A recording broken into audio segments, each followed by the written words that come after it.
Bismillahirrahmanirrahim. Assalamualaikum warahmatullahi wabarakatuh. Selamat sore buat teman-teman semuanya. Kali ini masih bersama saya Enda Terasati, salah satu mahasiswa dari program studi Ekonomi Pembangunan Universitas Muhammadiyah Ponorogo yang pada kesempatan kali ini sedang menempuh pendidikan di semester 6. Dan hari ini saya mencoba untuk mengajak teman-teman berdiskusi dalam mata kuliah seminar ekonomi pembangunan yang sedang diampu oleh Bapak Said Abbas. Nah, di sini saya mengambil tema yaitu strategi perencanaan pengembangan amal usaha Muhammadiyah dalam bidang ekonomi di era globalisasi di Kabupaten Ponorogo. Nah, di sini tentu perlu kita ketahui terlebih dahulu bahwa Muhammadiyah ini merupakan salah satu organisasi gerakan Islam yang dimana di situ punya beberapa amal usaha yang begitu banyak khususnya di Indonesia. Nah, di antara daripada amal usaha tersebut, yang pertama ada bidang pendidikan, bidang ekonomi, ada bidang kesehatan, ada sosial, dan sampai lembaga kesejahteraan anak. Nah, dan pada kesempatan kali ini kita terfokus pada satu bidang saja, yaitu di bidang ekonomi. Oke, next.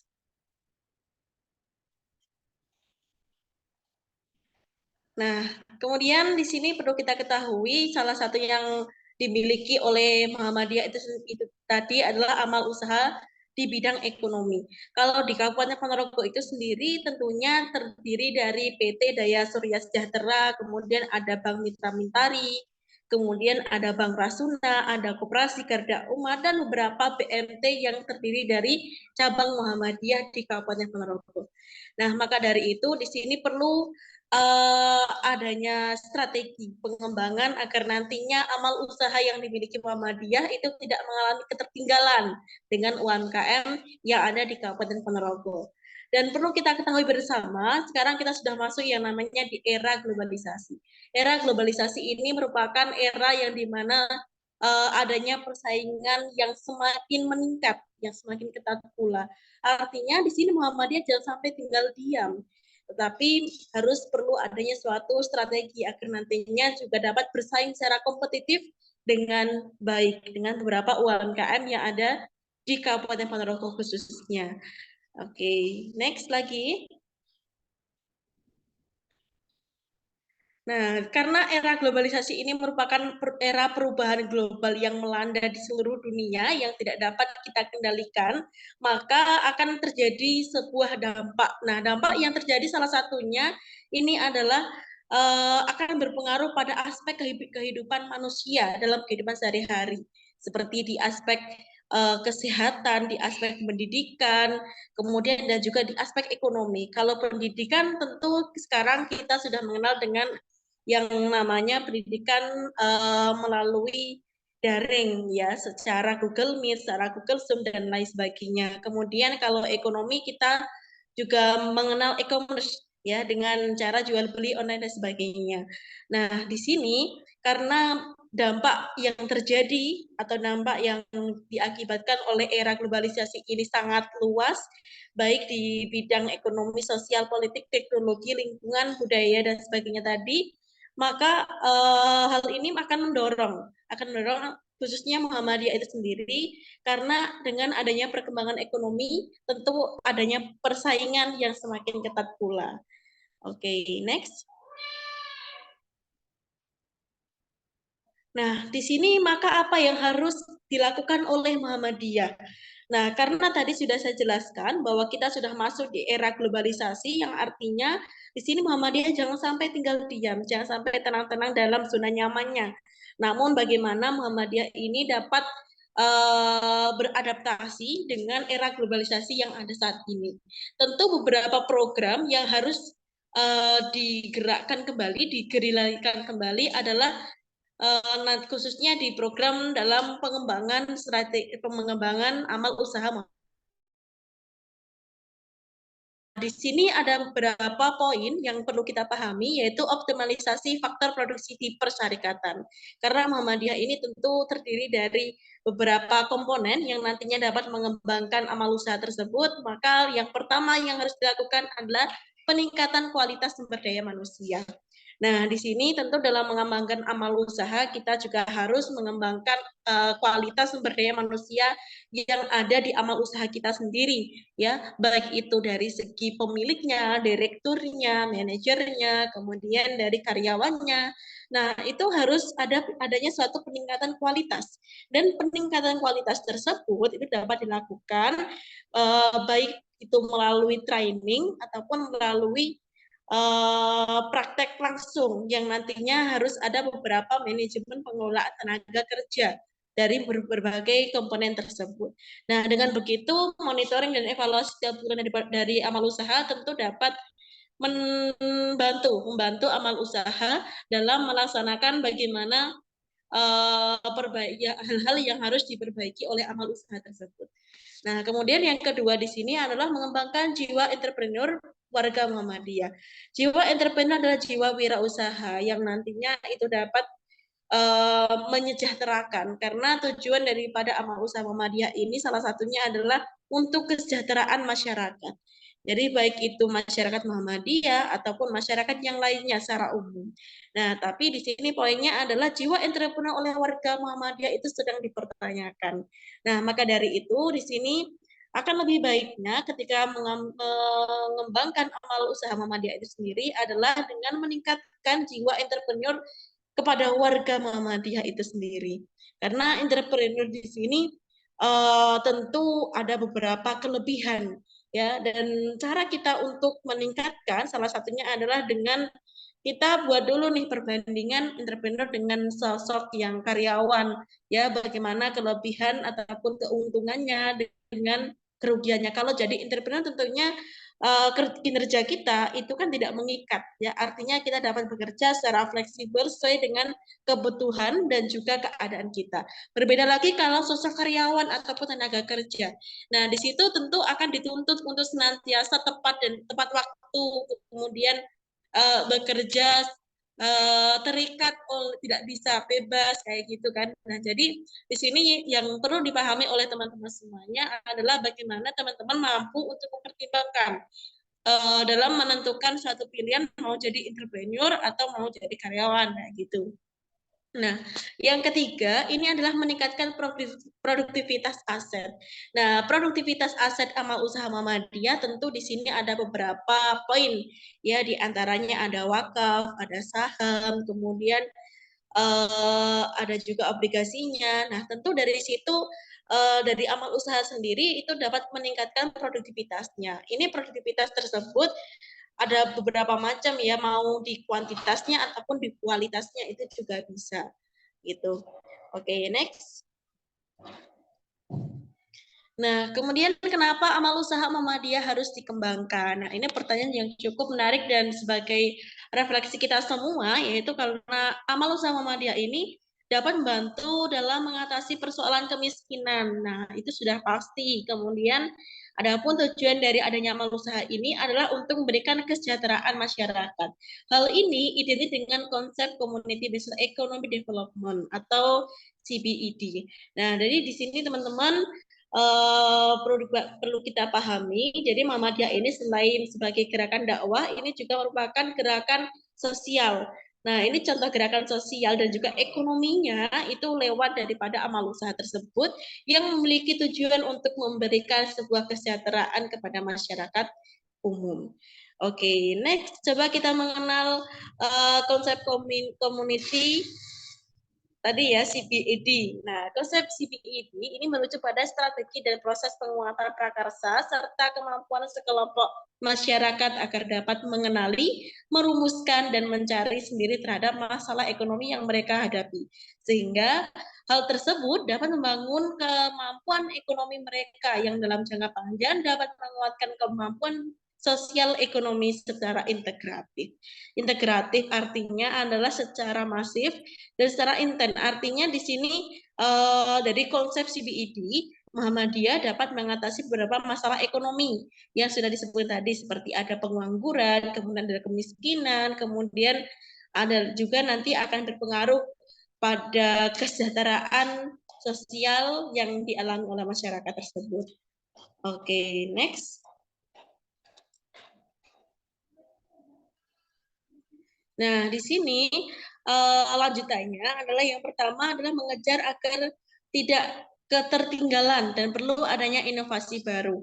Nah, hal ini berkaitan mulai dari proses produksi dan marketing sehingga produk Muhammadiyah memiliki daya tarik kepada para konsumen masyarakat dengan memiliki nilai daya guna yang tinggi.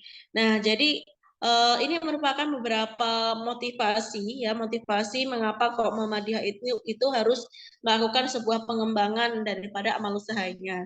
Nah, kemudian yang kedua adalah memajukan amal usaha Muhammadiyah merupakan salah satu upaya untuk menebar kebaikan sehingga hal ini dapat dilihat sebagai upaya gerakan dakwah berkemajuan.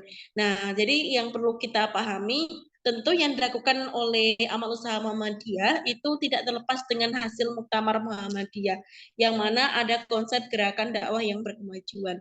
Gerakan dakwah berkemajuan ini itu uh, secara teknis itu tentu banyak macamnya. Salah satunya adalah dengan memajukan amal usaha Muhammadiyah lewat bidang ekonomi. Oke, next. Nah, kemudian yang perlu kita tanyakan sebenarnya problematika yang dialami oleh Muhammadiyah saat ini itu seperti apa? Nah, di sini jawabannya ada beberapa nih menurut pandangan daripada saya sendiri. Nanti teman-teman bisa menambahkan ya lewat kolom komentar. Nah, yang pertama adalah kurang update-nya informasi dan juga inovasi. Nah, hal ini ditunjukkan dari Muhammadiyah yang